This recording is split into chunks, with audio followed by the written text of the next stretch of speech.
धन्यवाद कर्मचारी साथियों, FMS 3.0 से संबंधित महत्वपूर्ण जानकारी साझा कर रहा हूं।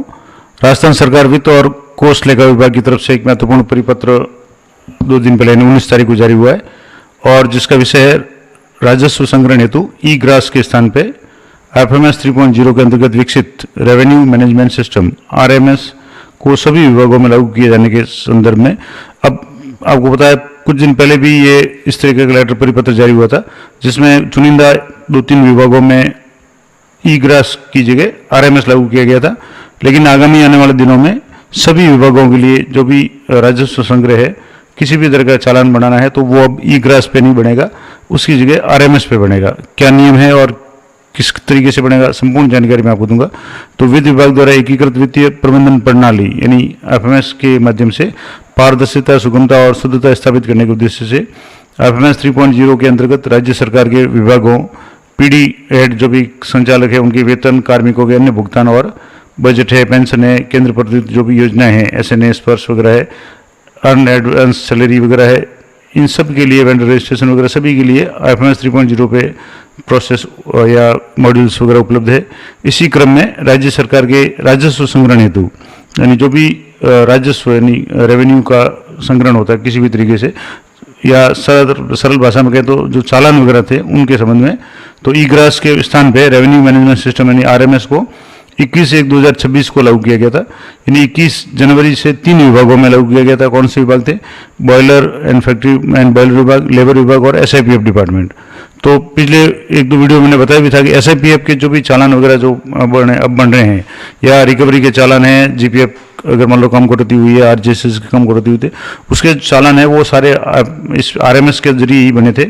तो अब ये जो चालान वाला सिस्टम है वो ई ग्रास पे जो भी चालान बनते थे, चाहे अभी जैसे शिक्षा विभाग की बात करें तो जो बच्चों से जो भी फीस वगैरह या अन्य शुल्क वगैरह या उसके चालान के रूप में जमा होते थे, वो सारा काम अब FMS 3.0 पे होगा। यानी ई ग्रास पे धीरे धीरे सारे सिस्टम बंद हो जाएंगे।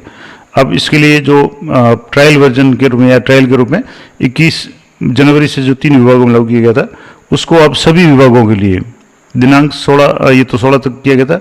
अब इसी की निरंतरता में राज्य के सभी विभागों के लिए उनसे संबंधित राजस्व मदों में राजस्व संग्रहण हेतु RMS पर आवश्यक प्रावधान दिनांक 11/4/2026 से लागू किए जा रहे हैं। यानी 11 अप्रैल से ई ग्रास है लगभग बंद हो जाएगा और सारे के सारे जो भी चालान वगैरह होंगे वो सारे है अब RMS के जरिए जनरेट होंगे।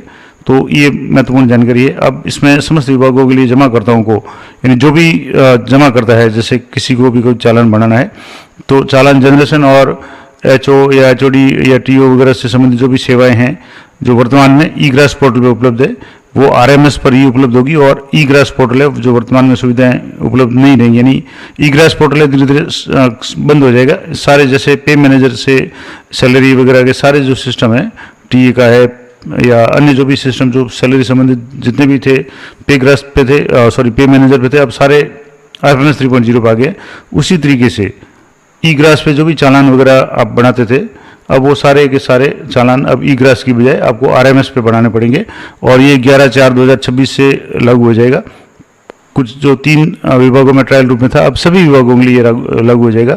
अब इसमें क्या क्या प्रावधान होंगे? तो RMS के अंतर्गत जमा करता है यानी जो सिटीजन सर्विस है, यानी कोई भी व्यक्ति अपना चालान बनाना चाहे तो वो अपनी SSO ID के माध्यम से सिटीजन सेल्फ सर्विस में ऑनलाइन और मैनुअल चालान बनाए जाने की सुविधा दी गई है। यानी वो खुद अपनी SSO ID जा करके वहाँ से चालान बना पाएगा। इसके लिए जैसे ई ग्रास पे अलग से लॉगिन करना पड़ता था या आपको रजिस्ट्रेशन करना पड़ता था, अब इसको अलग सारा का सारा इंटीग्रेट करके आपके FMS 3.0 पे आ गया। तो उसी में जाकर के SSO में जाकर के FMS 3.0 पे सिटीजन सेल्फ सर्विस है उसमें जाकर के ये सुविधा आपको मिल जाएगी। और RMS में विभागाध्यक्ष है, कार्यालयाध्यक्ष है, ई कोषाधिकारी और अन्य कोषाधिकारियों को SSO ID के माध्यम से SS वर्क स्पेस के अंतर्गत ई ग्रास पे वर्तमान में जो भी सुविधाएं उपलब्ध है वो सारी की सारी सुविधाएं उपलब्ध होगी। और क्विक चालान यानी विभागों की चिन्हित सेवाओं यानी जो भी सिलेक्टेड सर्विस होगी उनके लिए क्विक चालान के माध्यम से वर्तमान में जो उपलब्ध पे चालान की सुविधा है FMS 3.0 के माध्यम से यथावत रहेगी। अब RMS पोर्टल से संबंधित क्या प्रक्रिया रहेगी? तो RMS के पूर्ण रूप से लागू होने पे जो GRN वगैरह होंगे उसका जनरेशन भी सतत रूप से कंटिन्यूटी में आरएमएस पे होगा और जमाकर्ता द्वारा आवश्यक विवरण भर करके आरएमएस पे चालान जनरेट किए जाएंगे। यानी अब ई ग्रास का काम लगभग बंद हो जाएगा। इसके बाद में डेली स्क्रॉल्स और डीएमएस अपलोड किया जाना, अंक मिलान करना, लेखा प्रेषण संबंधी कार्रवाई और अन्य जो भी कार्य है वो सारे के सारे एफएमएस 3.0 पर संपादित किए जाएंगे। और वर्तमान में ई ग्रास से इंटीग्रेटेड बैंकों को आरएमएस से इंटीग्रेटेड 11/4/2026 से पूर्ण रूप से किया जाना सुनिश्चित किया जाएगा। यानी जो भी बैंक संबंधी जो भी चालान वगैरह बनते थे ई ग्रास से जो बनते थे वो सारे के सारे अब आरएमएस से बनेंगे और इसके लिए जो भी बैंक वगैरह है वो सारे इंटीग्रेटेड हो जाएंगे और इन बैंकों के ई ग्रास से संबंधित सेवाएं आरएमएस पे उपलब्ध कराया जाने दो। ये तो पृथक से अनुमति की आवश्यकता नहीं होगी और वित्त विभाग से अधिकृत नवीन जो एजेंसी बैंक है उनको अब सीधे ही आरएमएस पे इंटीग्रेटेड किया जाएगा। उसके लिए एमओयू करना होगा। तो कुल मिलाकर के ई ग्रास का काम खत्म हो गया और जो भी चालान वगैरह किसी भी तरीके से का आपको बनाना है, चाहे एसआईपीएफ का बनाना है, किसी बैंक से संबंधित बनाना है, कुछ भी बनाना है, वो सारा का सारा आरएमएस 3.0 से होगा।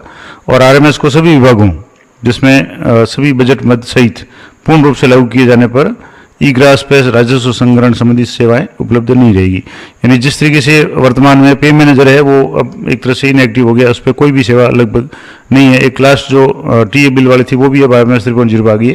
तो उसी तरीके से आरएमएस पे सारी सेवाएं आ जाएगी इससे संबंधित और चालान वगैरह से संबंधित और ई ग्रास पे सारी सेवाएं धीरे धीरे बंद हो जाएगी। और ई ग्रास के माध्यम से विभागों को दी जा रही सेवाएं 10/4/2026 को 11 PM पे बंद हो जाएगी। यानी सीधी सी बात है कि 11 अप्रैल से आरएमएस से सारी सेवाएं होगी। अब इसके लिए विभिन्न प्रकार के जो स्टेक होल्डर्स और उनका क्या क्या रोल और रेस्पॉन्सिबिलिटी रहेगी। तो जमाकर्ता यानी जो भी चालान बनवाना चाहता है, आप चाहे कर्मचारी के रूप में बनाएं या आप अपने कार्यालय अध्यक्ष के रूप में बनाना चाहे, तो जमाकर्ताओं को एसएसओ आईडी के माध्यम से एफएमएस 3.0 के अंतर्गत लॉगिन करना होगा। और ई ग्रास में पूर्व में रजिस्टर्ड जो भी जमा करता है उनको आरएमएस पर एसएसओ लॉगिन से एंट्री करने के बाद में ई ग्रास डाटा में उपलब्ध पूर्व लॉगिन का विवरण प्रदर्शित होगा। यानी ई ग्रास से है वो डाटा लगभग काफी हद तक फैच हो जाएगा आरएमएस पे। जिस तरीके से पे मैनेजर से एम्प्लॉयज की सारी डिटेल्स है वो एफएमएस 3.0 पे शिफ्ट हुई है, उसी तरीके से ई ग्रास से जो भी डाटा है वो आरएमएस पे आ जाएगा। और नवीन जमा करता है जिन्होंने ई ग्रास पे कोई भी अपनी आईडी पासवर्ड या कुछ भी नहीं किया हुआ है तो उनको सीधे ही आपको एसएसओ आईडी है वो जनरेट करनी होगी और उसके बाद में चालान जनरेट करके राशि जमा करानी पड़ेगी। यानी सीधी सी बात है कि अब ई ग्रास का काम सारा का काम आरएमएस पे होगा। इसके अलावा विभाग संबंधी जो भी है तो जिन विभागों की विभागीय एप्लीकेशन का ई ग्रास से इंटीग्रेशन था अब वो सारा का सारा आरएमएस के द्वारा हो जाएगा और धीरे धीरे ई ग्रास की सेवाएं हैं वो बंद हो जाएगी। तो ये महत्वपूर्ण जानकारी है। और इसके लिए जिन विभागों की विभागीय एप्लीकेशन का वर्तमान में ई ग्रास से इंटीग्रेशन है उनके विभाग अध्यक्ष अपने विभागीय एप्लीकेशन का आरएमएस से इंटीग्रेशन 31/3/2026 यानी 31 मार्च तक किया जाना पूर्ण सुनिश्चित करें ताकि 11 अप्रैल से सभी सेवाएं वो आरएमएस के माध्यम से हो सके। और जिन विभागों में आरएमएस के साथ इंटीग्रेशन पूर्ण नहीं किया जाएगा उनके लिए राजस्व संबंधी जो भी कार्य होंगे वो प्रभावित होंगे और उसके लिए जो भी विभाग है वो जिम्मेदार होंगे। तो ये कुछ इंपॉर्टेंट बातें थी। इस तरीके से ई कोष अधिकारियों के लिए, बैंक के लिए जो भी बातें हैं, लेकिन मेरा जो मेन उद्देश्य है कर्मचारियों के संबंध में या जो नॉर्मल व्यक्ति है उनके संबंध में क्या क्या निर्देश है वो आपको अवगत कराना था। तो ये महत्वपूर्ण निर्देश है। और आरएमएस के यूजर के लिए आरएमएस का जो मैन्यूल है वो भी आरएमएस 3.0 पे उपलब्ध हो जाएगा। तो और भी अगर आपके इस संबंध में कोई क्वेरी है या और कोई अगर डिटेल्स की आवश्यकता पड़ी है, जैसे ये प्रोसेस 11 अप्रैल से शुरू हो जाएगा, मैं अगले नेक्स्ट वीडियो में उसके बारे में विस्तार से बताने का प्रयास करूंगा। तो ये थी महत्वपूर्ण जानकारी कि ई ग्रास धीरे धीरे बंद हो जाएगा और उसकी जगह सारे काम जो चालान से संबंधित है वो आरएमएस यानी रेवेन्यू मैनेजमेंट सिस्टम से होंगे। जानकारी अच्छी लगे तो वीडियो को लाइक करें, शेयर करें। मिलते हैं नेक्स्ट वीडियो में, तब तक जय हिंद, जय भारत।